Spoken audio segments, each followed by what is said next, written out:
ആദരണീയരായ അധ്യാപകർ, വിദ്യാർത്ഥി സുഹൃത്തുക്കൾ, വിശിഷ്ട അതിഥികൾ, മറ്റ് പ്രിയമുള്ളവർ, ഏവർക്കും സ്നേഹാഭിവാദ്യങ്ങൾ.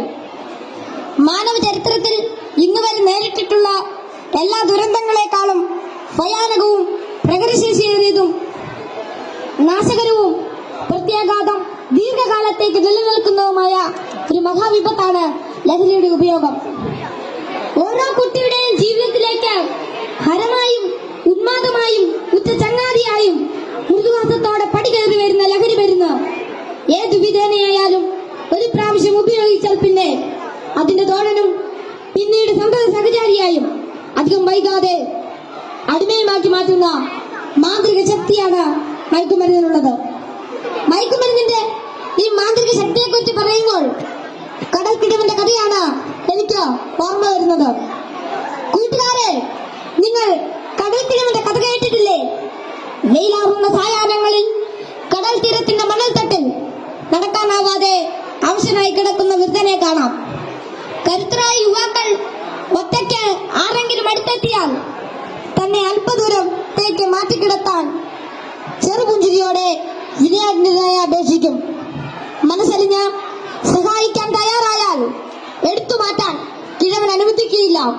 തോളിൽ കയറ്റാൻ നിർബന്ധിക്കും. തോളിൽ കയറിയാൽ കിഴവന്റെ തനി സ്വഭാവം പുറത്തു വരും. തന്നെ വഹിച്ചവൻ കുഴഞ്ഞു വീണ് മരിക്കുന്നതുവരെ തോളിൽ തന്നെ ഇരിക്കും. നന്നേ ഭാരമുള്ള കിഴവനെ ചുമന്ന യുവാവ് മരിച്ചു എന്ന് ബോധ്യമായാൽ ഇറങ്ങി അല്പമകലെ മാറിക്കിടക്കും, അടുത്ത ഇരയെയും കാത്ത്. ഇതുപോലെയാണ് ലഹരിയുടെ ഉപയോഗവും. ഒരു പ്രാവശ്യം രുചിച്ചു നോക്കിയാൽ പിന്നെ രക്ഷപ്പെടൽ അസാധ്യം എന്നല്ല, എന്നാലും വലിയ പ്രയാസം തന്നെ.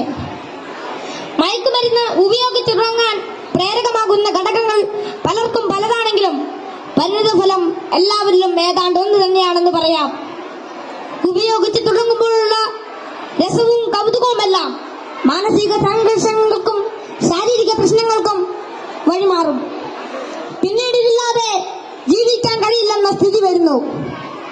ലഹരിക്കാംശമായ പണം കണ്ടെത്തുന്നത് പ്രയാസമായി തീരും. അപ്പോൾ അതിനായി കുറുക്കുവഴികൾ തേടുന്നു. അങ്ങനെ അധാർമിക ജീവിതത്തിനും കുറ്റകൃത്യങ്ങൾക്കും പ്രേരിപ്പിക്കപ്പെടുകയും കുടുംബത്തിനും സമൂഹത്തിനും നിയമപാലകർക്കും തലവേദനയായി മാറുന്നു. ഇതിന്റെ എല്ലാം ബാക്കി പത്രം എന്ന് പറയുന്നത് നിരാശ, ഏകാന്തത, മാനസിക പിരിമുറുക്കം, ശാരീരിക പ്രശ്നങ്ങൾ, മാനസിക വിഭ്രാന്തി എന്നിവയാണ്. ഈ പ്രശ്നങ്ങൾ ഇവരെ നിഷ്ക്രിയരും നിർജീവനുമാക്കി തീർക്കുന്നു. അങ്ങനെ കുടുംബത്തിന്റെയും സമൂഹത്തിന്റെയും നട്ടെല്ലാകേണ്ട ഇവർ വീടിനും വീട്ടുകാർക്കും നാടിനും തന്നെ ബാധ്യതയായി തീരുന്നു. ലഹരി ഒരു മഹാവിപത്താണ്, സമൂഹത്തെ കാർന്നു തിന്നുന്ന മഹാവ്യാധി. ഇത് ബാധിക്കുന്നതാകട്ടെ നാടിന്റെ സമ്പത്തും രാഷ്ട്രത്തിന്റെ അടിത്തറയും നട്ടലുമായ കൗമാരത്തെയും യൗവനത്തെയും. കുപ്പിയിൽ നിന്ന് തുറന്നുവിട്ട ഭൂതം പോലെ നമ്മെ ഒന്നോടെ വിഴുങ്ങുവാൻ വായ് നല്ലറിയാത്തടുക്കുന്ന ഈ ദുർഭൂതത്തെ നമുക്ക് ഒറ്റക്കെട്ടായി നേരിടാം.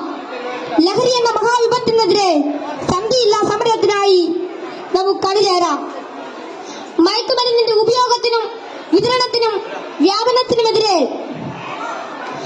കൈയോട് കൈകോർത്ത് നമ്മെ തന്നെ കാത്തും കൂട്ടുകാരുടെ കാവലാളായും ലഹരിക്കടിമപ്പെട്ടു പോയവരെ ചേർത്ത് പിടിച്ചും ലഹരി വിമുക്ത നാളേക്കായി ഐക്യദാർഢ്യത്തിന്റെ ഉരുക്കുകോട്ട തീർത്ത് മുന്നേറാം. ഉറച്ച തീരുമാനവും വ്യക്തമായ കർമ്മപദ്ധതികളും കൃത്യമായ ബോധവൽക്കരണവും കൊണ്ട് നമ്മുടെ കൂട്ടുകാർക്ക് ചുറ്റും നമുക്കൊരു രക്ഷാവലയം തീർത്ത് മനവും കരവും ഒന്നായി ചേർത്ത് ഉറക്കെ പാടാം. ശിരസ്സുയർത്തി പറയുക ലഹരിക്കടിപ്പെടില്ലൊരു നാളും നാം.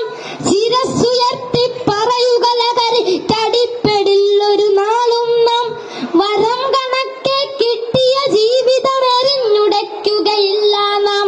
വരം കണക്കെ കിട്ടിയ ജീവിതം എറിഞ്ഞുടയ്ക്കുകയില്ല നാം.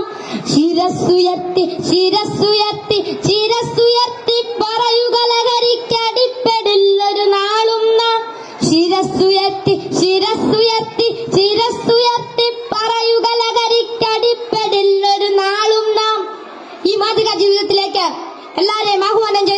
നീട്ടുന്നു.